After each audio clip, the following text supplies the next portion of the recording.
Hello বন্ধুরা, কেমন আছেন? আজকে চলে এসেছি আরেকটি নতুন ভিডিও নিয়ে।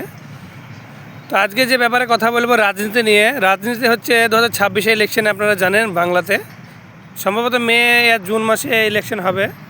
তো এই ইলেকশনে কিছু কিছু এমএলএ দেখছি কি কথা বলছে জানেন তো?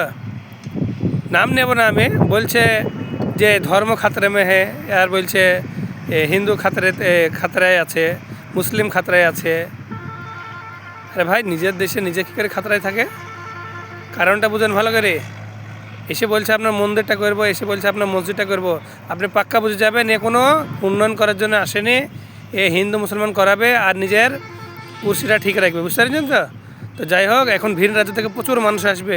এসে যদি দেখেন যে আপনার ছেলে মেয়ের ভবিষ্যতের কথা বলে, রোজগারের কথা বলে, স্কুল কলেজের কথা বলে, হসপিটালের কথা বলে, তা আপনি ভাবেন সে রাজনীতি করতে আসেনি, সে এসছে কিছু আপনাদের গ্রামের উন্নয়ন করতে।